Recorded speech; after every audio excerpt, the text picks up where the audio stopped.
Yo, it's Crash J. Nope, we back with another vid. Tight shit. We reacting to Patrick CC. If you don't know who that is, he makes goaded documentary type videos. Um, yeah, it's a long video as well. So just prepare yourself. Get a food, snack, whatever you want, and just relax. The year is Enjoy the vid. 2006, and nobody knew that the world's greatest social experiment had just planted its roots in the digital soil of the internet. YouTube? YouTube was born, alongside other buzzing online social connection platforms like Facebook and MySpace. At the time, it was just a fun way to connect with others. Little did we know it was going to drive us all into the deepest, numbest, most disconnected feeling of human isolation, all while spreading mass paranoia, giving most of us depression and anxiety. Damn. At the nucleus of this dystopian nightmare was a comedian that some may see as a modern-day philosopher, Bo Burnham. Bo uploaded his first video in December 2006 and became a superstar in the modern entertainment world.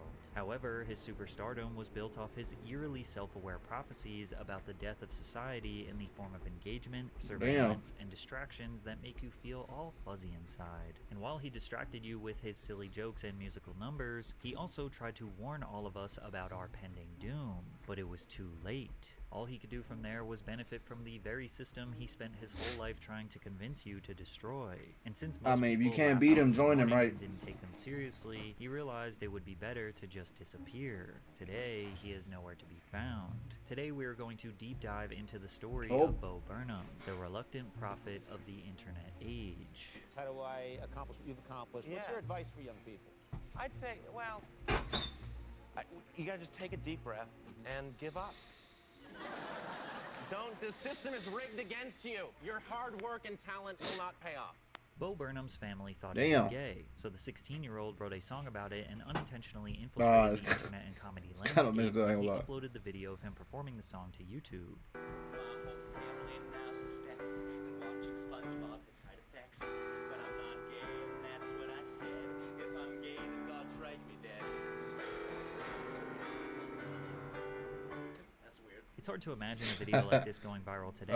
People would just call it corny or cringe and move on. But at the time, YouTube was a new and exciting way to share videos online. Most of the content was amateur, and many people saw it as a fun platform where anyone could post videos of personal moments, funny memes, and random life experiences. And anyone who spent a considerable amount of time on the internet at this point was still considered to be fringe and weird, which is also likely the reason why they gravitated towards Bo. The video's virality is largely credited to Burnham's awkward yet quirky demeanor. He didn't present himself as the greatest my legs musician look in the world, crazy, but rather bro. just an ordinary theater kid trying to make his brother laugh.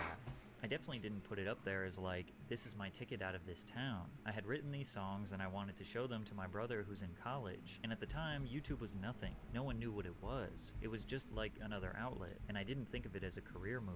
Once the video was shared to another video aggregate site called Break.com, it skyrocketed to 250,000 listens in a day. Now today, 250,000 views seems small, but back then, it was an astronomical amount of people to have seen a video in one day. It was very strange because I saw this giant number and then I went to school and nothing was different. And I think it started a lifelong journey of these two separate sort of narratives being absolutely incoherent but overlaid on top of each other. From the very moment Bo's internet career started, he realized the bleak world of entertainers, especially those on social media.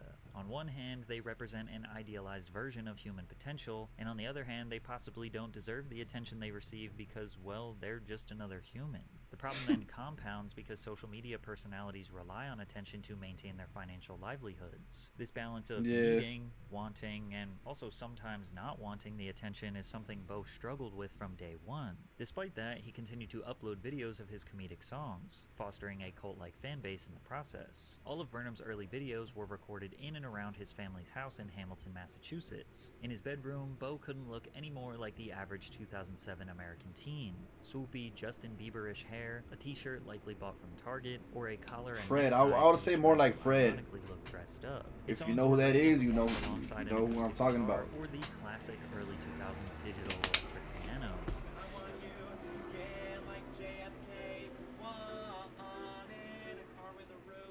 Bo's Bo's flamboyance, That's physical crazy. style, and genuine talent showed his prowess as a theater kid. Now, That was kinda crazy, I'm not gonna lie. across all generations are awkward and struggle to discover their identity while navigating social expectations. But theater kids are often looked at as the most awkward or weird because they typically don't try to match the social standards of their peers. But Bo was a little different. His commentary on pop culture combined with his edgy humor allowed him to appeal to the cool kids or adults online, which is probably why he earned such a large fan base and led to every one of his videos surpassing multiple millions of views. Go Damn. to a vagina orchard. Count 1, 2, 3. Spin that plan around. You got a third world country. That's right. Consider yourself warned. I'm offensive and creative like handicap porn. You're playing with your breasts. Excuse me, can I try it, ma'am? You're pushing them together like a titty Venn diagram. Look at that crack. Excuse me, can I buy a gram? Right below your diaphragm. Ass looks like you're hiding ham. But because of his edgy lyrics, Okay. some of his songs have today been deemed offensive, including one called Clan Cookout, which is a song where Bo is inviting people to a cookout that is hosted by a clan member. Here's my wife slash sister. She brightens up my day. Hell Went no, away and bro. I missed her, 'cause my mom's a lousy lay. Don't hang with foreign fellows, it'll only be your loss. Stay here and roast marshmallows by the burning cross. At the clan cookout. Or his song titled Perfect Hell Woman, nah. where Bo describes Helen Keller, the deaf and blind author, as the ideal woman for a relationship. Helen Keller was my perfect woman, but I don't think she cared. I played the song for her, she just sat there and stared. Hell She nah. was still my perfect woman, I was sort of a mess. I asked her to marry me, she said yeah. At the time, these jokes were seen as just status quo, typical edgy teenage humor. Today, people think the punchlines didn't age too well.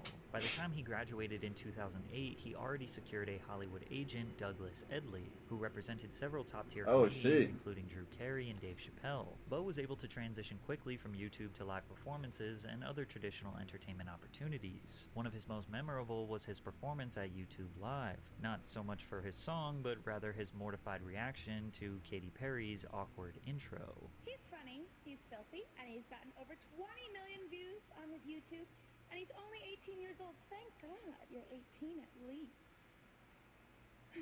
He's here to play his world premiere of his new song. Welcome to YouTube. Come on, everybody, make some noise for Bo Burnham!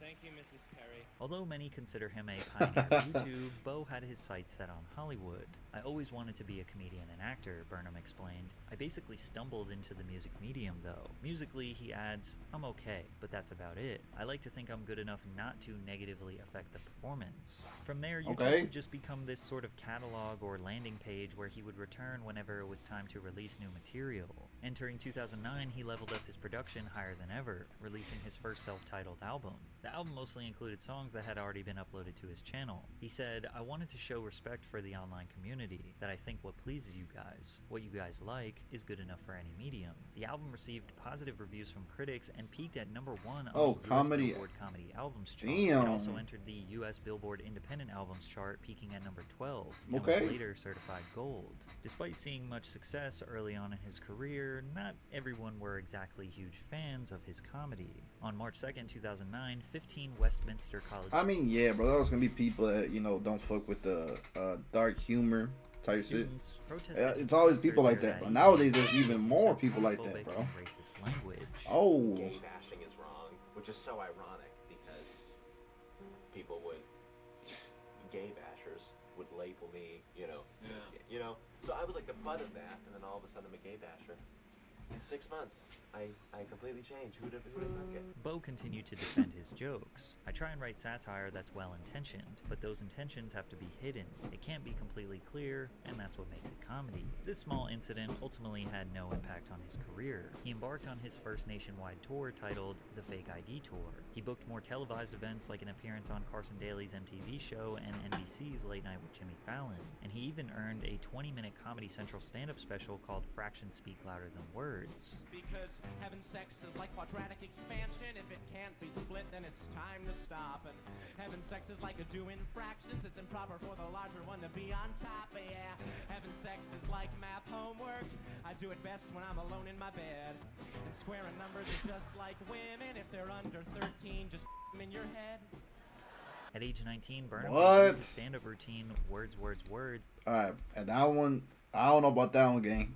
That shit was at the crazy. Boston House of Blues, becoming the youngest person ever to get an hour-long special on Comedy Central. The album charted on 4 separate Billboard charts and peaked at #1 Oh, on the shit. Billboard Oh, Comedy Chart. again. And while his music gradually became more mainstream, his audience didn't seem to care. If anything, they applauded Burnham's improved wordplay and ability to remain true to himself. Also, he was being recognized as a fresh face in comedy. He was able to sit down with legends like Judd Apatow, Mark Maron, Ray Romano, and Gary Shandling. Is that Bo actually, when he performs, there's a lot of ironic detachment there. There's a lot of, you're not really revealing anything yourselves. I never talk about what I really think about on stage directly because I don't value what I think at this point. I don't think anyone wants to get up and hear a 20-year-old like tell them what they think about how the world works. Would you do me a favor? So I just kind of make jokes. Would you do me a favor? Would you do Art Is Dead? Must be psychotic, it must be demented to think that I'm worthy of all this attention, of all of this money you worked really hard for. I slept in late while you worked at the drugstore. My drug's attention, I am an addict, but I get paid to indulge in my habit. It's all an illusion.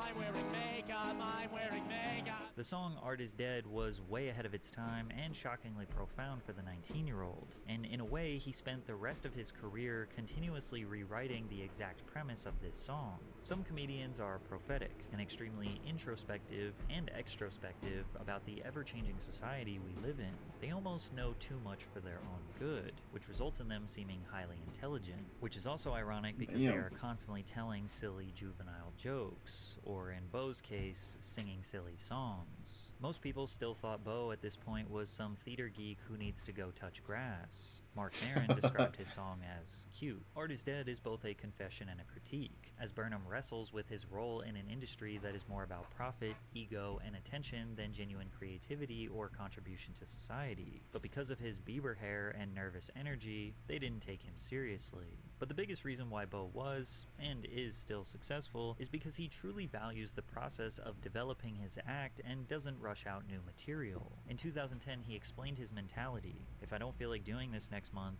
I won't do it. And if I don't think I'm good anymore, or if I haven't carved something new, then I will quit. This approach is what gave him time to write and perfect the next stand-up special that would drastically change his career. What? First, it's worth mentioning that What was released on Netflix, meaning Bo was an early adopter on 2 different platforms, because nobody could have predicted the absolute powerhouse that Netflix would become, especially in the world of stand-up comedy. Second, people knew Bo was good, but this special unlocked a creative potential that took everyone by surprise. What went beyond the straightforward comedic skits of his earlier YouTube videos, blending comedy, music, theater, and philosophy. He created a multimedia experience that used intricate lighting, sound cues, and staging in ways not typically seen in stand-up. What added a level of maturity and introspection to his work, departing from purely surface-level teenage edgy humor. You think you know better than everybody. You will die alone. But in the meantime, you might as well tell those silly jokes of yours. The very first line in the first song he performed said, "You used to do comedy when you felt like being funny, but now you're contractually obligated, so dance, you effing monkey." Setting the tone that he was going to explore the more complex dynamics of fame, artistic integrity, and a comedian's role in society. Being a comedian isn't being an insensitive prick capitalizing on the most animalistic impulses of the public. It's being a hero. But make no mistake, this thing was still filled with absurdist humor. Yo, fellas, don't you hate it when you're blowing a guy and he ends up being a fat? Am I right? I've been blowing a fat this whole time? Or how about the full What 1.5 the minute fuck? section where he simulated himself pleasing himself. But this special is definitely remembered for its impressive Hell musical nah. numbers and exploring themes of our destructive world and existentialism. From That's, I ain't gonna lie, bro, that is crazy, bro. What the fuck? God's Perspective is a song that addresses religion as Burnham, from God's perspective, argues that people shouldn't think their religious views protect them from being bad people. He even criticized religious people who constantly argue whose perspective is correct, questioning, but no one entertains the thought that maybe God does not believe in you. This balance of comedy and darker, more personal themes would become a defining element of his style. style. Perhaps the most memorable part of the show was a song called Repeat Stuff, which criticizes the emptiness of modern pop songs, more specifically the ones performed by musicians like Justin Bieber and One Direction, who use the same formula to hypnotize little girls and rake in millions of dollars. He sings, hell "Little nah. girl, I hope you don't think that I'm rude when I tell you that I love you, boo. I also hope that you don't see through this cleverly constructed ruse designed by a marketing team cashing in on puberty and low self-esteem and girls' desperate need to feel loved." What the songs basically do is they're love songs to girls, and they describe the girls as vaguely as they possibly can, so that every girl can think that that song's about them. So it's like I love how your fingerprints are different than everybody else's, and like I love how your eyes have that like bluish, brownish, greenish color, and your torso is an arm on either side of it. And just before the end of the track, Bo I abruptly mean, he's not wrong. interrupts the song to portray the artist selling their soul or body to Satan.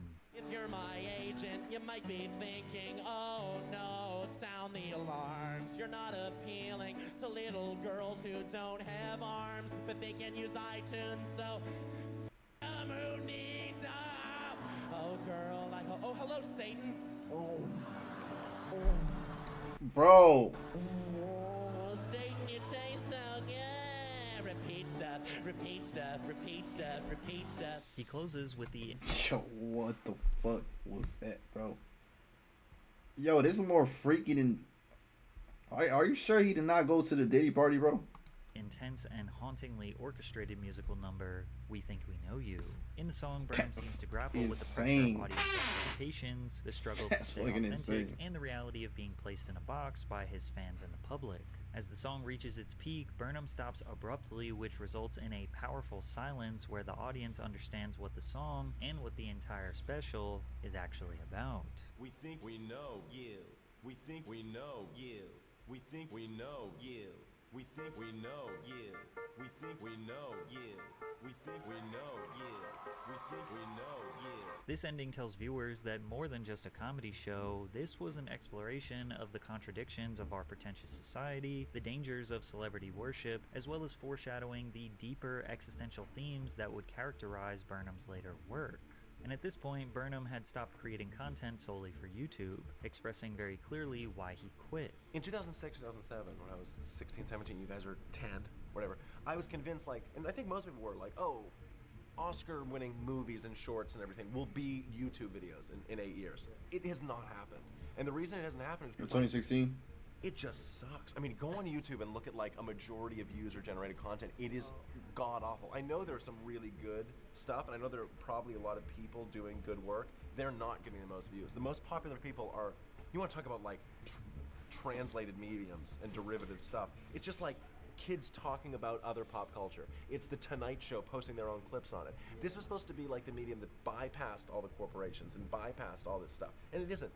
We lost the internet. I stand by that the internet it had a chance to be like the people's medium, and we lost. I was a YouTuber that posted 13 3-minute videos over the course of 3 years. I mean, that was my presence on YouTube, you know? And now being a YouTuber is posting 15-minute videos every other day of your life. You know, it's wild. And it sort of felt like what YouTube asked of you 10 years ago was, you got a little funny thing to post it. And now it's like, live, reflect yourself, be there. And it's weird, you know. It's the same thing like, you know, you used to be on Facebook and you make a little website. And it's like, oh, my little picture and my interests.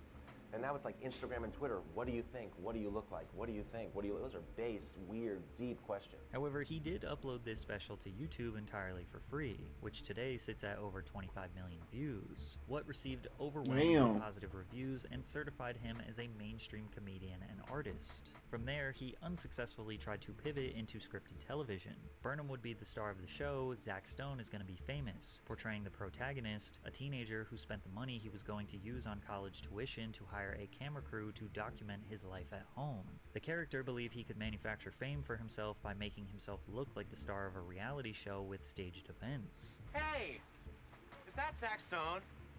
Did he reinvent himself? Yes, and yes. Who's that hot girl on Zach's arm? Is that Christy Ackerman? Yep. I'll do the voices, okay? Zach Stone is going to be What famous the when hell? on MTV in May of 2013. Despite earning generally positive reviews from critics, including Newsday, which described the show as Okay. almost too clever, funny, and ironic for MTV, the show struggled in the ratings during its run, leading to its ultimate cancellation after the Canceled first after season. one In a season. bittersweet message to his Facebook, he wrote, "If you like the show, I am sorry that you won't be getting more of it soon, but please don't feel sorry for me. I am the luckiest guy that I know.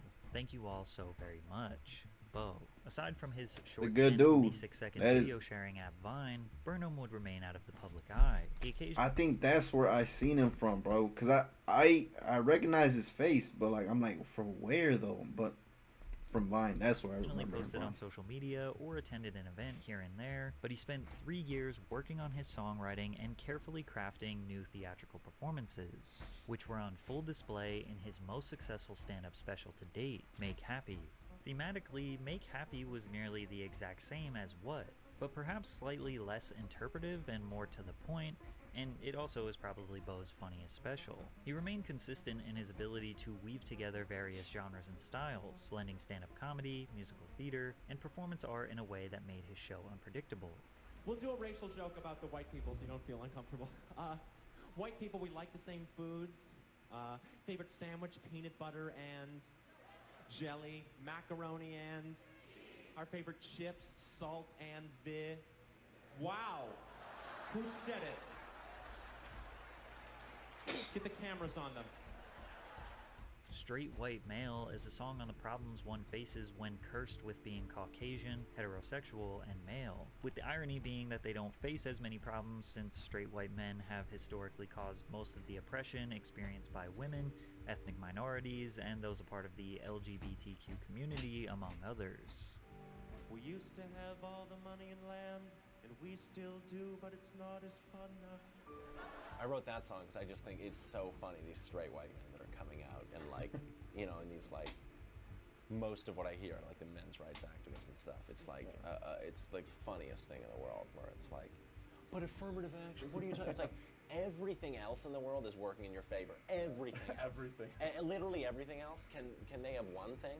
Can we do one thing to make other people more comfortable? The last 15 minutes of Make Happy Okay. takes a dramatic turn as Bo shares that his comedy is almost always about performing itself because he thinks that people are, at all times, doing a performance for one another. He explained, they say it's like the me generation.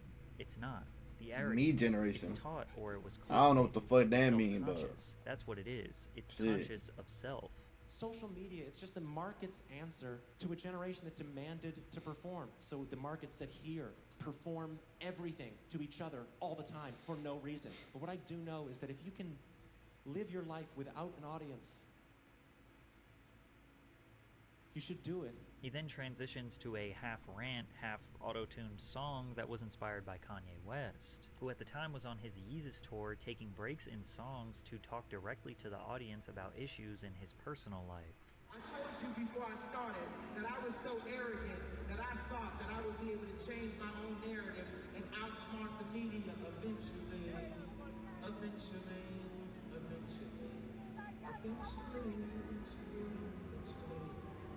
Because now that I actually signed my deal with Adidas, I've got opportunity.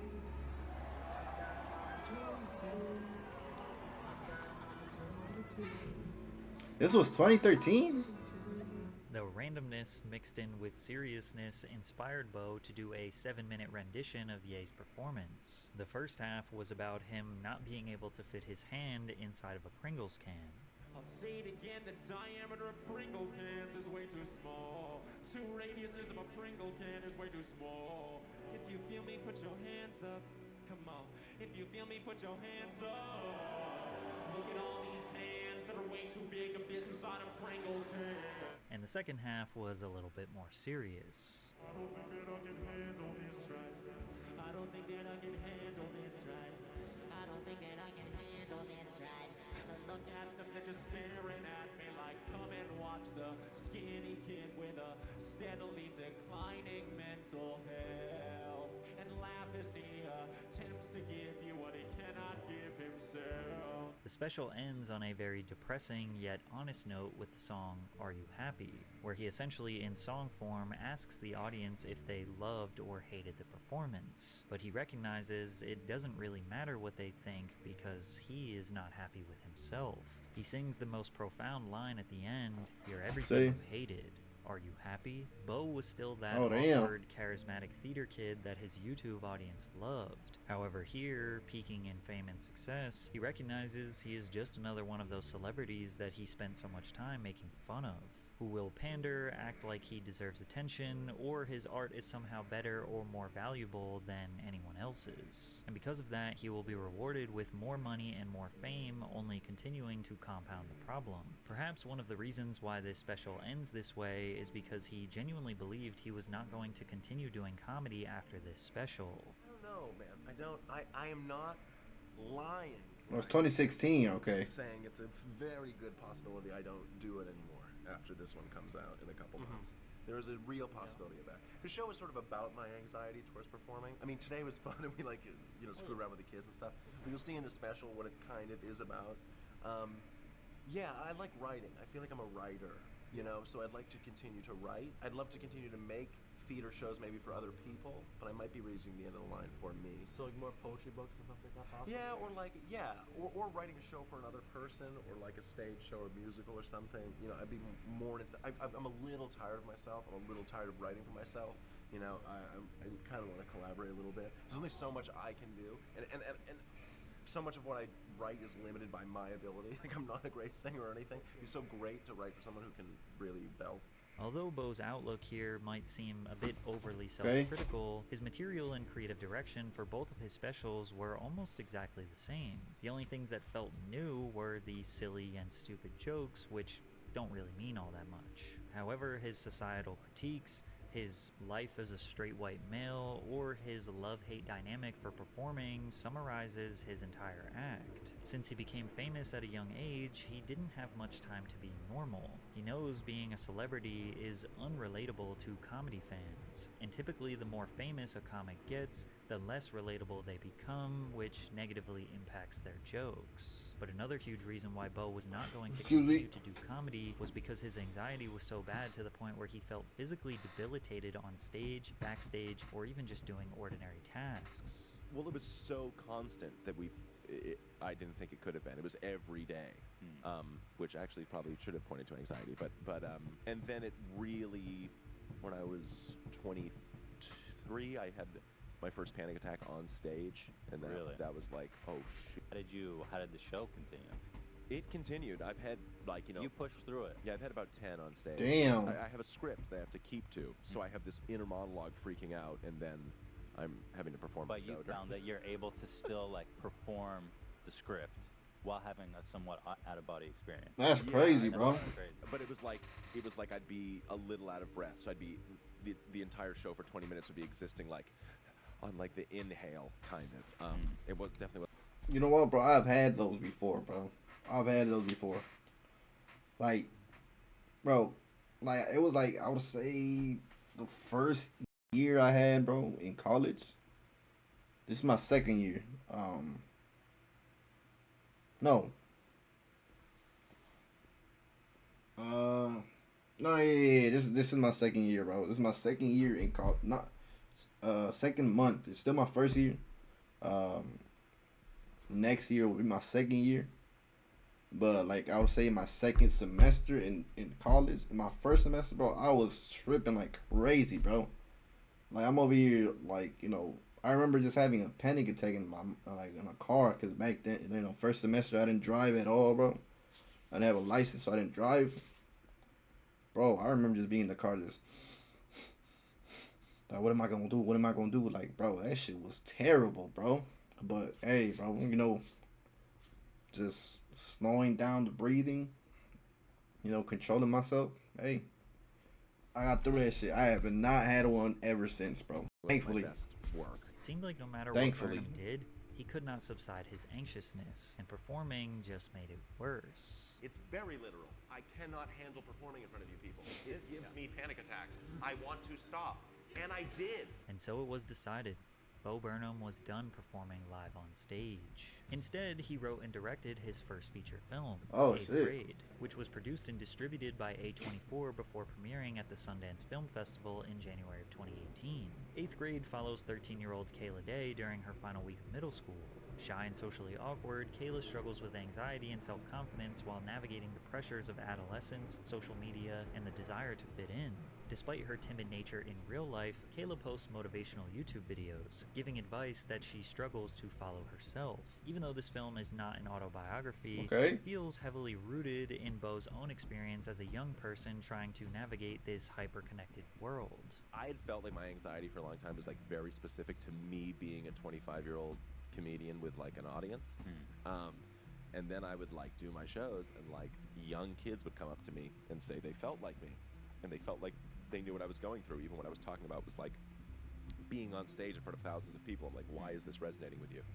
And I just think the sort of pressures, the weird pressures that are usually only afforded to like D-list celebrities have now been democratized and given to everybody. So I was always interested in like, who are telling a story about someone on the internet that nobody's watching? Because the internet tends to, and the culture at large tends to only talk about the people on the internet that are being seen, but the majority of people on the internet. And there's a lot more and more who are just talking to the camera and nobody's watching. Yeah, and that's 99% of the videos that are uploaded, 99.9, you know.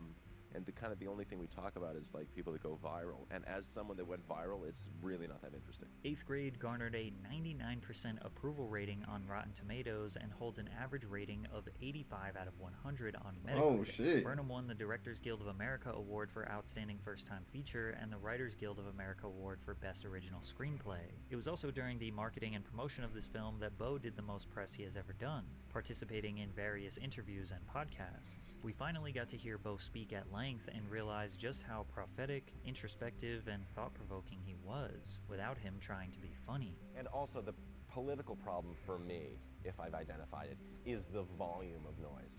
So no noise I This can motherfucker's hair grown at all, bro. It looks like it just stopped growing, just stayed like that. gonna save that. To me, my political view is shut up to everyone. Just please, can we all be quiet for a day? Like a day. Just if someone does something on Monday, on Wednesday, we can hold them accountable, but just Tuesday, just like, let's just all be quiet. And the problem with Trump is that like everyone is cashing in. Why is everyone pretending like the comedians are thrilled? This is exactly what they wanted. Everyone wanted someone to make fun of and eviscerate, and to act like you're gonna play the victim and cash in at the same time. This is exactly what the system called for, specifically entertainment did. We called for a big boisterous guy that was an easy target, and we got it. So to keep making jokes, the jokes are as much keeping him alive as his support is. You're not gonna, he is a clown like erected for this purpose. So to think we're tearing him down with the thing that he, you know, at least 50% of him is there for, I think is just silly. Bo seemingly can't decide if That guy everyone has an interviewing him opinion did on not literally agree. everything is Did not good or agree with bad. anything he Maybe said. we're drowning out the experts that deserve to be heard more than the ordinary person. Or maybe we can't trust the experts because they have the incentive to not tell us the truth. Therefore, the more talking from the ordinary person and the more information that we get could be better. Which is to try to give a more subjective, emotional description of what the internet is. Not like a description of the internet as most people do, which is like the rates of cyberbullying are up and kids are spending 5 hours staring at a screen and they're getting headaches. And it's like, no. What is the feeling of, and you hinted at this, walking through your life and not just living your life, which is already hell and impossible, but taking inventory of your life, being a viewer to your own life, living an experience and at the same time hovering behind yourself and watching yourself live that experience, being nostalgic for moments that haven't happened yet, planning your future to look back on it. Those are really weird, strange, disassociative things that are, I think, new because of the specific structure of social media and the way it sort of disassociates ourself from ourself. And not only was he just upset at this overstimulating, hyper-connected world that big tech companies have created, he went to the Google headquarters and confronted them directly. I don't know. I just don't Well, think what the we're hell? totally processing. I think we're maybe processing on our own. Talks like individually, but are we Google. processing it What the? as a group, what this thing means, what it's doing to kids, how it changes them, how significant this stuff is. You know, you want to say the word on television, you got to go to Congress You know, you want to change the neurochemistry of an entire generation, you got to be 5 people in a room putting your hands up in Silicon Valley. You know what I mean? And it's crazy. It's really strange. Yeah. You know, you put a 50mm lens on a camera on a phone, and all of a sudden kids can take compressed images that are beautiful portraits of themselves. Is that good? Should we allow that? Does everything need to be streamlined? We can talk to 5 people, now we can talk to 500, we can talk to 30. Do we need to actualize our social lives in the same way we're actualizing our clean energy and our travel? I don't know. Yeah, he is speaking facts, bro. In 2020 especially, bro, all that, no, like, it took me a little while, you know, to be able to get, I mean, I'm probably not the only person, but it took me a while to, you know, get back to, you know, talking to people, you know, doing something, you know, making myself look like, you know, dumb, like goofy, right? You know, when I was a kid, bro, I didn't give a shit, bro. I didn't care what, like, nowadays I'm the same now. Like, I'm not saying that I would make myself look dumb. Like, you know, I'm not a kid no more. I'm not, you know, now I kind of do care, but at the same time I don't. Really, like, if you talking shit like, oh, I could care less, you know.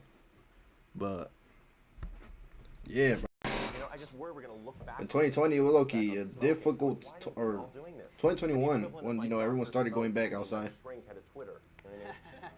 You know, bro, just taking off the mask was first step, bro. That shit was difficult as shit. I'm not gonna lie. My bad. Yeah, it was difficult, but like, changing so rapidly. You know, yeah. by the time kids get old enough to become the adults that can then change things, the paradigm has shifted beyond anything they know. You know, it's really weird. I mean, now we're going way off the rails, but I'm interested in it because you guys are all obviously smart, young, engaged people, and it's these conversations I have are you know, everyone's having them all the time privately, but it's very hard to have it in public, you know, because maybe it's slightly critical of the exact medium that the conversations are being had on. And probably the mediums have a vested interest for these conversations not to take place, he says, as the audio feed cuts out. Bo had clearly developed a great disdain for our over-reliance on smartphones and social media. Also, have we ever seen him without a hat, bro? I swear I've never seen him with a hat before, bro. But he wasn't blaming phones for getting addicted. That's what they were designed to do. They're coming for every second of your life. That's what these companies are coming to. This company as well. And it's not because anyone is bad. It's not because anyone in this company has evil plans or is trying to do this. They're not even doing it consciously. It's because these companies like Twitter and YouTube and Instagram, everything, they went public and they went to shareholders. So they have to grow. Their entire models are based off of growth. They cannot stay stagnant. Twitter grossed $4 or $5 billion last year. It is in the red. It is unprofitable. It has to get more of you. That could be the ceiling for a place like this. YouTube, the ceiling could be 3 hours of engagement. No matter how nice it's trying to be, it is all that they're trying to get more engagement from you. We used to colonize land. I mean, motherfucker, I'd be sitting here 3 hours, 2 hours, chat on YouTube, bro. So that was the thing you could expand into. I mean, and that's where he's kind of right, bro. He's kind of right. There was no other place for the businesses and capitalism to expand into, and then they realized human attention. That they are now trying to colonize every minute of your life. That is what these people are trying to do. Every single free moment you have is a moment you could be looking at your phone and they could be gathering information to target ads at you. Now, this may be much harder for children to grapple, but for adults, you can fight this. You just have to consciously choose where you are spending your time online and constantly reevaluate what you are watching and why you are. I mean, yeah, nowadays, chat, like, I be on my phone, bro. When I be scrolling and stuff like that, like on let's say, I just got a fucking slight video. But like, you know, I just be going boom, boom, boom, right? And out of nowhere, I just boom, right? And I'm like, oh, bro, let me get off my phone real quick, bro. Like, and then I either go, you know, I'll see what my parents doing or like something like that. I come back, sit down, which is kind of bad because I just come back, sit down, you know, back on my phone. But I mean, watching. yeah, bro. Now, I personally benefit from this exact system. I quite literally need you to watch longer as it improves my livelihood. But I don't really know how much of you are watching this intently. Some of you are driving right now, or cooking dinner, or just laying down and you have me on in the background, but now I got your attention, so hey. How you doing? So while I do appreciate you I'm being doing here good, and man. spending your time You know, on something I and my team you're reacting created, I just hope to that a it was at reaction, least by choice and that trying you to- weren't tricked or hypnotized and stuck in some sort of content wormhole. Anyways, Burnham made it apparent that he was more interested in writing, directing, and acting than live comedy. I stepped away from stand-up after Make Happy, Burnham told Rolling Stone. I just felt like I did what I wanted. I had no more ideas in that space, and I felt like I'd sort of exhausted myself as a subject. Burnham did not perform live stand-up for 5 years, and instead he used that time to work on his struggles with mental health Damn. and various other creative projects. And in January of 2020, he finally felt like he got a grasp on his mental health. He felt better and wanted to pursue comedy on stage again. And just as he was preparing to come back, the entire world shut down as a result of the 2020 COVID pandemic. While being forced to be alone and locked in his house, Bo had basically nothing else to do than to scroll social media. Being forced to witness the riots, protests, political Damn. discourse, celebrities getting canceled, comedians complaining about cancel culture, brain rot, and all the other mind-numbing whirlwind of chaos Brain we all rot. subjected ourselves to during the pandemic. Bo's awakening towards the horrors of social media, big tech, and human psychology, combined with being stuck at home, would be the inspiration for his final Netflix comedy special, Inside. Bo Inside Burnham. was not very funny, and he sets you up for that by saying in the beginning that he does not really know what this comedy special is supposed to be. Inside was created entirely within a roughly 500 square foot detached apartment in his backyard. This was Damn. created during the lockdown to artistically recreate those feelings of loneliness and isolation we all experienced. Bo immediately sets the tone that this special is going to be, yet again, more social commentary, and the themes he explores are pretty much the exact same as all his previous specials. Starting off with Healing the World with Comedy, the track that tells the same exact message as his 2013 song, Sad, expressing that comedians often feel or are perceived as heroes for essentially distracting their fans from the horrible atrocities in the world by telling jokes, even though the jokes don't do anything to remedy the problems for the actual victims, but allow you to just feel better about it. The world needs a wrench from a white guy like me.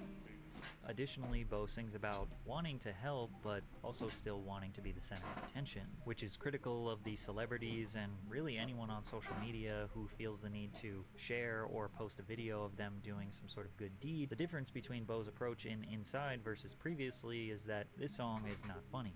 It's actually just sad.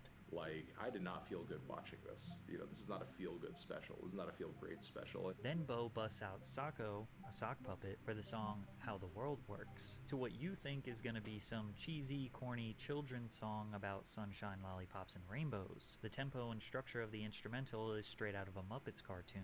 Sako, we were just talking about the world and how it works. Boy, that sounds complicated. And then out of nowhere, Sako goes full-blown radical conspiracy theorist, explaining the true terrors of the world in an eerily fun and educational way. Sako sings, "The simple narrative taught in every history class is demonstrably false and pedagogically classist. Do you know the world is built with blood and genocide and exploitation? The global network of capital essentially functions to separate the worker from the means of production, and the FBI killed Martin Luther King. Private property is shit. inherently theft, and What neoliberal the- fascists are destroying the left, and every politician, every cop on the street protects the interests of the pedophilic corporate elite." Don't you know the world is built with blood and genocide and exploitation? However, this is one of the very few upbeat and slightly funny moments. From here, it continues to get darker and sadder. The rest of the special definitely has a lot of anti-capitalism, anti-monopoly, anti-Silicon Valley rhetoric, but it's mostly packed with existential angst, melodramatic insights on his life as an entertainer, which double as metaphors for your life as an entertainer. That is, if you use social media and document any part of your life for your audience. I mean, friends and family. This theme is perfectly actualized in the ballad All Eyes on Me. Don't overthink this. Look in my eye. Don't be scared. Don't be shy. Come on in. Which one do I look at? However, the high point of the special, which I'm imagining should have been the original outro as it landed exactly on the 1 hour mark, is the song Welcome to the Internet. With this video currently sitting at a staggering 147 million views on YouTube, this is easily Bo Burnham's magnum opus. The instrumental has this bouncy and fun Dr. Seuss nature to it, and Bo's delivery and round glasses give off the same slightly dark and uncanny energy that Wonka does. He takes the role of this omniscient voice of the internet, inviting you into an endless source of entertainment, information, and connection, while also reminding you about the harmful content, misinformation, and degeneracy. The chorus, "Can I interest you in everything all of the time? Apathy's a tragedy and boredom's a crime," highlights how the internet is always there to trap you in an endless cycle of consumption because today's humans cannot handle a moment of understimulation or boredom. Welcome to the internet. What would you prefer? Would you like to fight for civil rights or tweet a racial slur? He then goes on to mention that life was not always like this, and you think he is going to pivot to a moment where this was all a big accident and life was so much better before the internet, only for him to explain that getting people addicted to this social hellscape was all a part of some evil corporate plan. Mommy let you use her iPad. You were barely 2. And it did all of the things we designed it to do. Now look at you. It was always the plan to put the world in your hand. Then the song shifts from playful to sinister, with Bo's maniacal, evil laugh that makes the audience realize how trapped we are, and how the elites who run this world are laughing at the endless ocean of money they are pouring in at the expense of human civilization. This track is by far the best overall representation of Bo Burnham's art. It's funny, it's got amazing songwriting and creative wordplay, it's got great singing, it's eerie and slightly uncomfortable, it's thought-provoking and self-aware, and also an incredibly accurate summary of our civilization. Even Bo knows that he just peaked, so much so that he might even want to disappear. The very last song is the track Goodbye, where Bo expresses how badly he wants to just stay inside, how he wants to stop being the jester, stop being another cog in the entertainment wheel of distracting the world from real problems and thwarting human evolution. But ultimately, he knows that one day his relevance will decline, or he will be financially drained, or simply needing the approval of others, resulting in him going back to the stage and repeating this same cycle he has been stuck in for 14 years. I swear to God that all I've ever wanted was a little bit of everything all of the time. Apathy's a tragedy and boredom is a crime. I'm finished playing and I'm staying inside. Bo Burnham wanted a little bit of everything all of the time. He wanted to be a theatrical performer. He wanted to be a comedian. He wanted to be a musician and a songwriter. He wanted to be introspective and thought-provoking, but he wanted to be crass and silly. He wanted to be quirky and cute. He wanted to be tall and handsome. He wanted to fit in with the geeks and the jocks, but once he got it all, he no longer wanted it, but he needed it, because everyone's got to make money, and trying to balance all of this without going insane is next to impossible, which is likely why his mental health has deteriorated to the point where he has disappeared off the internet and is nowhere to be found, clearing all of the content from his social medias and replacing them with an ocean representing himself being lost at sea, but hopefully at peace. Damn. Or maybe he is just this fraud who puts on this fake melodramatic persona while he rakes in millions of dollars, just like all of the other Hollywood phonies he loves to hate so much. Whoa. Chill. You know what? We just closing it, bro. We closing this shit, bro. What the hell?